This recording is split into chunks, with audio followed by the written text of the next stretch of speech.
يا أخي في معنى في القرآن صادق غير مفهوم الاعتداء على الغير في ذهن. الله سبحانه وتعالى يصف من يكذب بالحق فيقول مناع للخير معتد مريب، وفي موضع آخر مناع للخير معتد أثيم. ما معنى ذلك؟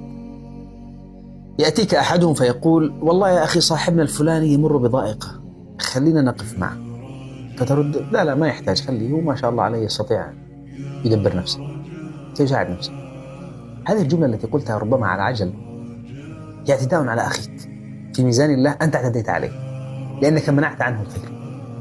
أو مثلا يسألك أحدهم عن زميل لك في العمل وأنت تعلم أن السؤال يتعلق بترقية له أو مكافأة أو فرصة ينتظرها منذ زمن، فتقول والله لا بأس به، عمل جيد بس في قصور، هناك من هو أولى منه، ثم تسهب في النقد وتغفل الفضائل فتطفئ وهجه وتحجب عنه الخير.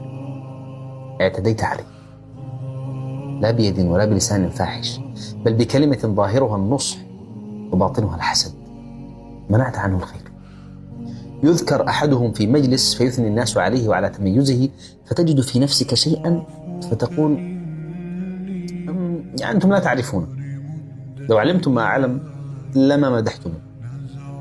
منعت عنه الذكر الطيب، منعت الخير عنه، وبالتالي اعتديت. المناع للخير يطلب منه معروف، مشورة، علم معين، وهو قادر على تقديم شيء لكنه لا يفعل، لا ينصح أحدا ولا ينبه أحدا، بل ربما يثبط من يريد فعل الخير.